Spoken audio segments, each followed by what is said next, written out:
In 2004, a young and ambitious manager named Jose Mourinho made history by leading Porto to their first Champions League victory. With a mix of tactical brilliance and a never-say-die attitude, Mourinho solidified his place as one of the greatest managers of all time. Here's how. In 2002, Jose Mourinho arrived at Porto with a mission to turn around a struggling football club. With a stoic stance and an unwavering determination, he declared that Porto was facing the worst team in over 2 generations. Despite the daunting challenge, Mourinho did not shy away from it and instead promised the fans that he was sure that the team would be champions in the next season. His confident words and bold approach inspired the fans and sparked hope in their hearts. With a clear goal in mind and a plan to achieve it, Jose Mourinho's arrival at Porto marked the beginning of a new era in the club's history. Jose Mourinho wasted no time in transforming Porto from a struggling team into a force to be reckoned with. He implemented a series of changes that impacted every aspect of the club, from training to tactics and everything in between. The Portuguese coach had a vision for the team, and he was determined to make it a reality. One of the key changes Mourinho made was to the team's training regimen. He implemented a more scientific approach to training, with every drill designed to detail to get the best out of the players. The players were pushed to their limits and their training sessions became intense and focused. The team was transformed into a well-oiled machine, with each player perfectly aware of their role on the pitch. The changes to the training regimen had a profound effect on the team's morale. The players were inspired by Mourinho's confidence and his relentless pursuit of excellence. The newfound focus and intensity in their training sessions transformed the team into a more cohesive and motivated unit. With their spirits high and their training sessions more effective, Porto's players were ready to take on anyone and anything that came their way. Jose Mourinho revolutionized the transfer market when he arrived at Porto. He approached the transfer market with a unique strategy, retaining only a few players from the original team who he deemed to have potential. The rest of the team was offloaded to raise funds for the club, which was struggling to find the cash it needed. Instead of signing the most expensive players available, Mourinho used his knowledge of the league's hidden talents to sign underrated and forgotten players who were eager to prove themselves and repay Mourinho for the opportunity he had given them. To raise funds, Mourinho sold defensive powerhouse Jorge Andrade to Deportivo for €13 million, and Carlos Paredes, a former wonder kid, for €4.8 million, among others. With the money raised, he signed Nuno Espirito Santos, Jan Kauskas, Marco Ferreira, Paulo Ferreira, Cesar Peixoto, Derlei Thiago, and Nuno Valente from various Portuguese teams. In addition to these signings, Mourinho also made savvy free transfers, including Maniche, Jorge Costa, and Pedro Emmanuel. With these moves, Porto ended up with a profit of €6.8 million and a team that, at that time, seemed to be made up of a bunch of unknowns and has-beens with no experience or chemistry.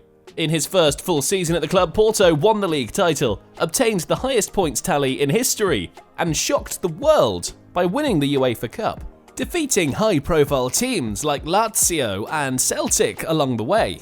The team's performance was powered by a few standout players, including top scorer Derlei with 12 goals in the competition and top assist provider Deco, who had only been playing in the Portuguese second tier a few years before. But Porto's success was more than just individual performances. Mourinho's charisma, ambition, and confidence inspired the team and gave them a sense of purpose. Under his leadership, the team was almost like a perfect utopia, with every player playing a role, even those on the bench. Going into his second full season at the club, Mourinho was determined to take the team to even greater heights. The bar was set high for the team and their coach, with everyone convinced that they had already outdone all that was deemed possible. But Mourinho was convinced they could go even further, and was determined to prove it. Sometimes the best investment is to keep your own players. These were the words of Jose Mourinho as he sat all his players down and asked them to believe in him and stay with Porto, despite the temptation of moving to bigger clubs. And so they complied, and they had faith in their manager and his vision to win the Champions League. The team was filled with talented players, each with their own unique strengths. In front of the legendary goalkeeper, Vitor Baia, was a solid defence made up of Jorge Costa and Ricardo Carvalho, who were tremendous at ball recovery and providing support in transition. Alongside them were the modern fullbacks, Nuno Valente and Paulo Ferreira, providing the width required by Mourinho's diamond formation. In the middle of the field was Costinha, the anchor, the titan, a squid with 8 arms and 8 legs. At nearly 30 years of age, he had reached the peak of his game. In front of him, Pedro Mendes connected him to the 2 creative geniuses of Deco and Maniche. And supplying the goals was Derley, who was 10 years ahead of his time alongside the perfect poacher, Benny McCarthy. This team was incredibly utilitarian, ruthless in transition, incredibly composed, and capable of converting any sort of scenario into a goal. They were Mourinho's Real Madrid 10 years earlier. The team was now more confident than ever, with a season of experience under their belts, but their journey would not be easy. The first challenge came in the form of Partizan, managed by the legendary Lothar Matthäus. The match ended in a draw, but Porto were far from discouraged. They were ready for more, but the next challenge would be the biggest of them all. A trip to the Santiago Bernabéu to face Real Madrid and their star-studded squad. Despite conceding an early goal, Porto fought back and managed to secure a draw, with Derley scoring the equaliser. But just as they were starting to hit their stride, disaster struck. Derley had ruptured his ACL and was ruled out for the rest of the season. The group stage was over and they had progressed in second place, 3 points behind Real Madrid, but that meant they were bound to face tougher oppositions in the knockouts. Their first adversary was none other than Sir Alex Ferguson's Manchester United. Everyone expected Sir Alex to teach Jose Mourinho a thing or two, but despite going down early, Porto's Benny McCarthy pulled off a brace with 2 relentless strikes and gave them a win against all odds. But Mourinho knew he hadn't won yet, and just as he had predicted, Porto once again went behind early on in the second leg at Old Trafford.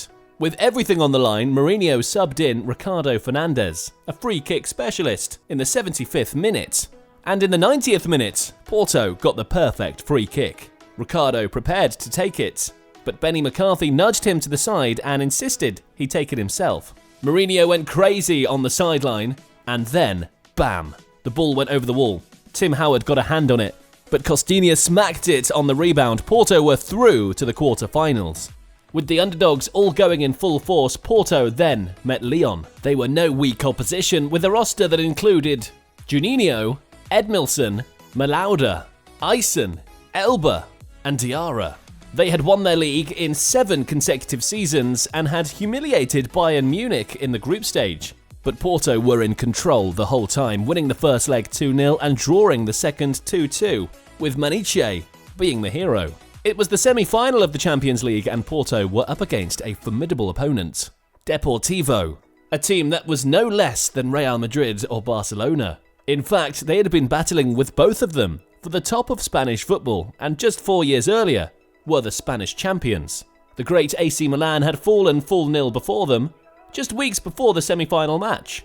This was the moment when Jose Mourinho finally seemed to be a bit more tense. The first match against Deportivo ended in a 0-0 draw, and Jorge Andrade was sent off for the opposition team. Regardless, Porto now had to beat them in an away game, and things looked serious. But then a light shined down on Mourinho.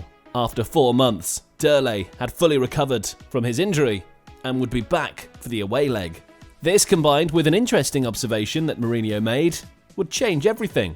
Deportivo were known for being very physical, but they had 7 players who were 1 yellow card away from not playing in the final. And so, the mind games began. Throughout the whole match, the Porto players told them that 1 bad foul and they would never get to play a Champions League final. Deportivo were on their tippy-toes, afraid to make a single wrong move. This anxiety got to them, and after 150 minutes of football, Mourinho could feel them breaking. And out of nowhere, they did. A penalty for Porto. It couldn't get more poetic. Derley was the one to score it, and the Porto fans erupted in celebration. Mourinho substituted him off, and all of the Porto fans gave him a standing ovation.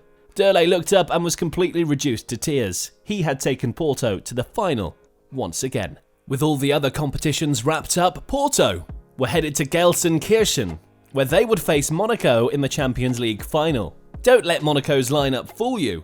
with the likes of coach Didier Deschamps, Patrice Evra, Fernando Morientes, Ludovic Giuli, and Dado Perso. They were a force to be reckoned with. In the group stage, they had even defeated Deportivo 8-3.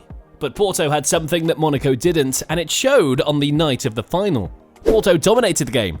Monaco had hope, but only to be demolished in each counter-attack. 19-year-old Carlos Alberto made history by becoming the youngest ever Champions League final goal scorer. And half an hour later, Deco and Alanichev both scored to settle the result down at an impressive 3-0 victory. As Mourinho held the trophy, he finally seemed relaxed. When asked about the win, he said, "I don't like to call this my masterpiece. It was our masterpiece." And indeed, it was a collective effort. No Porto player was topping any charts, with their top scorer being Benny McCarthy and 18 players scoring more than him. But one thing is for sure, this collective had been designed and handcrafted by Mourinho himself. A true masterclass in coaching.